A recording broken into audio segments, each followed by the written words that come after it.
સવારે ઉઠીને સૌથી પહેલા ઘરની સફાઈ કરો છો? તો ઝાડુ લગાવવાની આ 5 વાતો જરૂર જાણજો, કારણ કે વાસ્તુ અને પરંપરાગત માન્યતાઓમાં ઝાડુને ઘર સાથે જોડાયેલી મહત્વની વસ્તુ માનવામાં આવે છે. અને શું તમે જાણો છો કે આપણે રોજ સવારે જે ઝાડુ લઈએ છીએ, તેને લઈને કેટલીક એવી નાનકડી ટેવો અને ભૂલો છે,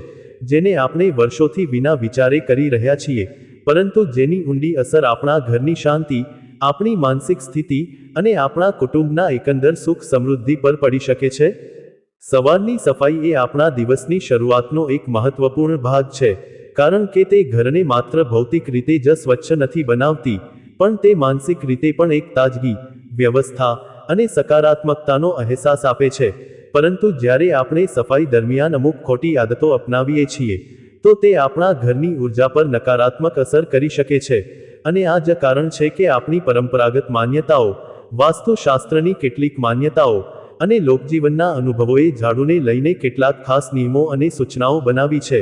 જે ભલે વૈજ્ઞાનિક રીતે ભવિષ્યની આગાહી કરતા પુરાવા નથી, પરંતુ તે આપણી સંસ્કૃતિનો એક ભાગ છે. અને તેને સમજીને, તેની પાછળના વ્યવહારુ અને માનસિક કારણોને જાણીને, આપણે આપણી સવારની સફાઈને વધુ અર્થપૂર્ણ, વધુ શુભ અને વધુ સકારાત્મક બનાવી શકીએ છીએ. તેથી આજે આ લાંબી સફરમાં આપણે ઝાડુ સાથે જોડાયેલી 5 એવી મહત્વપૂર્ણ વાતો, ભૂલો અને માન્યતાઓ વિશે વિગતવાર જાણીશું, જેને જાણીને તમે તમારી સવારની સફાઈને એક સરળ ક્રિયામાંથી એક શાંત, સભાન અને આધ્યાત્મિક અનુભવમાં પરિવર્તિત કરી શકો છો. આ સફરનો પહેલો અને અત્યંત મૂળભૂત મુદ્દો છે, જે આપણી સવારની સફાઈની ટેવ સાથે સીધો સંબંધિત છે, અને તે છે સૂર્યોદય પહેલાં ઝાડુ લગાવવાની માન્યતા અને તેની સાચી સમજ. આપણી પરંપરાગત માન્યતાઓ અને વાસ્તુશાસ્ત્રની કેટલીક માન્યતાઓ અનુસાર, સવારે વહેલા, ખાસ કરીને સૂર્યોદય પહેલા, ઘરની સફાઈ કરવી અને ઝાડુ લગાવવું અત્યંત શુભ અને ફળદાયી માનવામાં આવે છે, કારણ કે એવું કહેવાય છે કે આ સમયે વાતાવરણ શાંત, શુદ્ધ અને દૈવી ઉર્જાથી ભરેલું હોય છે, અને તે સમયે કરવામાં આવતી સફાઈ ઘરમાંથી નકારાત્મકતાને દૂર કરીને સકારાત્મકતાને આમંત્રણ આપે છે. પરંતુ શું તમે જાણો છો કે આ માન્યતા પાછળ એક ખૂબ જ વ્યવહારુ અને વૈજ્ઞાનિક રીતે પણ સમજી શકાય તેવું કારણ છે? વાસ્તવમાં, સૂર્યોદય પહેલાંનો સમય, જેને આપણી સંસ્કૃતિમાં બ્રહ્મ મુહૂર્ત તરીકે ઓળખવામાં આવે છે, તે સમયે હવામાં ભેજ, તાપમાન અને ઓક્સિજનનું પ્રમાણ સૌથી શ્રેષ્ઠ હોય છે. અને આ સમયે સફાઈ કરવાથી ધૂળ, જીવાણુઓ અને અન્ય હાનિકારક કણો જમીન પર સ્થિર થઈ જાય છે, અને તે હવામાં ઉડતા નથી, જે શ્વસન સ્વાસ્થ્ય માટે ફાયદાકારક છે. અને સાથે સાથે, સવારે વહેલી સફાઈ મનને પણ શાંત, વ્યવસ્થિત અને દિવસના કાર્યો માટે તૈયાર બનાવે છે, કારણ કે જ્યારે તમે સૂર્યોદય પહેલાં ઉઠીને, શાંત વાતાવરણમાં, ઘરને સાફ કરો છો, ત્યારે તે તમને એક ઊંડો આત્મવિશ્વાસ, સ્પષ્ટતા અને સ્વસ્થતા આપે છે. પરંતુ આ બધા ઉપરાંત, એક વાત યાદ રાખવી જરૂરી છે કે માન્યતાઓ ભલે કહે છે કે સૂર્યોદય પહેલાં સફાઈ શુભ છે, પરંતુ જો તમે ખૂબ જ વહેલા, અંધારામાં અથવા ઉતાવળમાં સફાઈ કરો છો, તો તેના કારણે સફાઈ યોગ્ય રીતે ન પણ થઈ શકે, અને તમે ધૂળને યોગ્ય રીતે ન કાઢી શકો, જેનાથી એલર્જી અને શ્વસન સમસ્યાઓ થઈ શકે છે. તેથી શ્રેષ્ઠ ઉપાય એ છે કે સૂર્યોદયના થોડા સમય પહેલા, જ્યારે હવામાં થોડો પ્રકાશ હોય અને વાતાવરણ શાંત હોય, તે સમયે શાંતિપૂર્ણ રીતે, ઉતાવળ વિના, સફાઈ કરવી. અને તે દરમિયાન તમે કોઈ શાંત મંત્ર કે પ્રાર્થનાનો જાપ કરો, જેથી તે ક્રિયા માત્ર શારીરિક જ નહીં, પણ માનસિક અને આધ્યાત્મિક સ્વચ્છતાનું પણ પ્રતીક બને. અને આ રીતે આપણે આ માન્યતાને વ્યવહારુ અને સ્વાસ્થ્યપ્રદ દૃષ્ટિએ સમજીને તેનો સંપૂર્ણ લાભ મેળવી શકીએ છીએ. હવે આપણે બીજા મુદ્દા તરફ વધીએ, જે ઘણીવાર લોકો તેમની દિનચર્યામાં સૌથી વધુ અવગણે છે, અને તે છે ઝાડુને ગમે ત્યાં અવ્યવસ્થિત રીતે મૂકવાની આદત.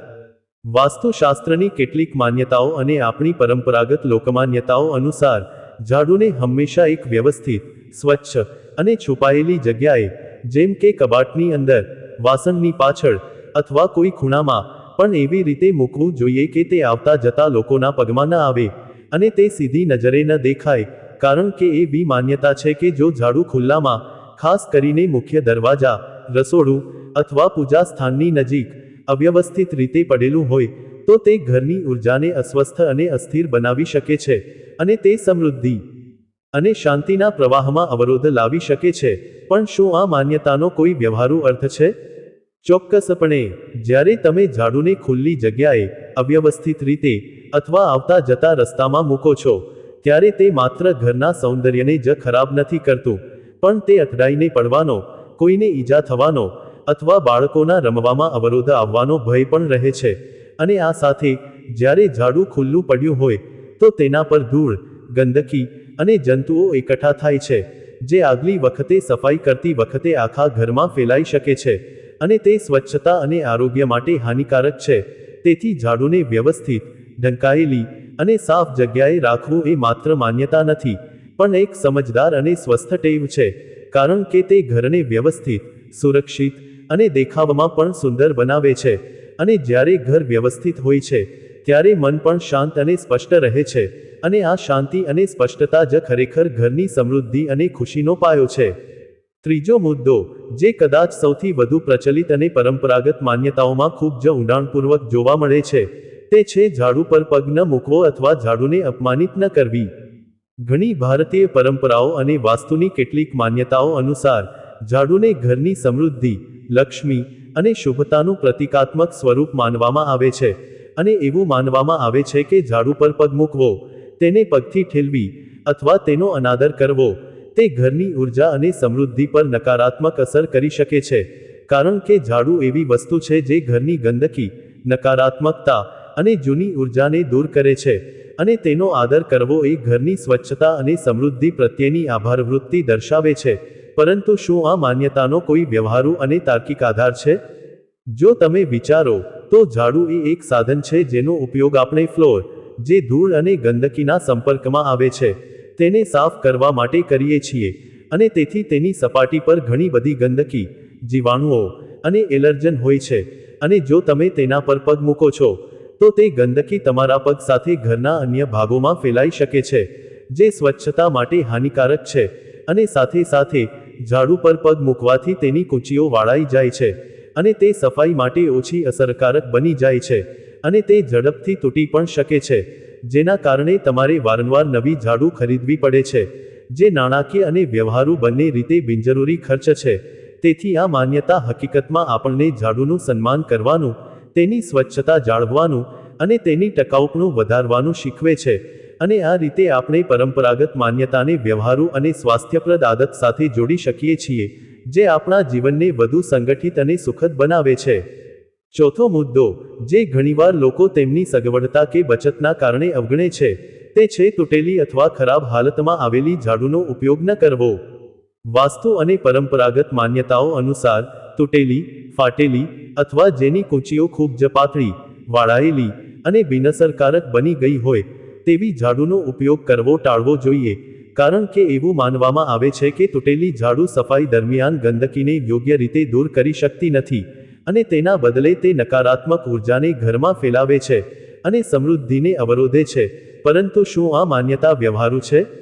ચોક્કસપણે, તૂટેલી અથવા ખરાબ હાલતની ઝાડુ સફાઈમાં બિલકુલ અસરકારક હોતી નથી, કારણ કે તે ધૂળ અને કચરાને યોગ્ય રીતે ઉપાડી શકતી નથી, અને તેના બદલે તે ધૂળને હવામાં ઉડાડે છે,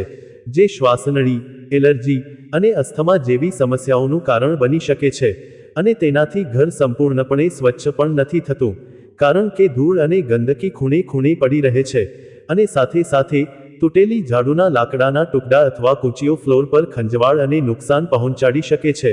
અને તેનાથી ફ્લોરની સુંદરતા અને ટકાઉપણું ઘટે છે. તેથી આ માન્યતા આપણને સમયસર જૂની અને ખરાબ થઈ ગયેલી ઝાડુને બદલવાનું શીખવે છે, અને નવી, સ્વચ્છ અને મજબૂત ઝાડુનો ઉપયોગ કરવા પ્રોત્સાહિત કરે છે,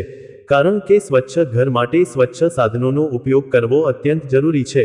અને આ નાનો ફેરફાર તમારા ઘરની સ્વચ્છતા, તમારા સ્વાસ્થ્ય અને તમારી માનસિક શાંતિ પર હકારાત્મક અસર કરી શકે છે, કારણ કે જ્યારે તમે જાણો છો કે તમે સ્વચ્છ અને અસરકારક સાધન વડે સફાઈ કરી રહ્યા છો, ત્યારે તમને વધુ સંતોષ અને આત્મવિશ્વાસ મળે છે. પાંચમો અને છેલ્લો, પણ અત્યંત મહત્વપૂર્ણ મુદ્દો, જે આપણી દૈનિક સફાઈની આદતને પૂર્ણતા અને શિસ્ત આપે છે, તે છે ઝાડુનો ઉપયોગ કર્યા પછી તેને યોગ્ય જગ્યાએ અને યોગ્ય રીતે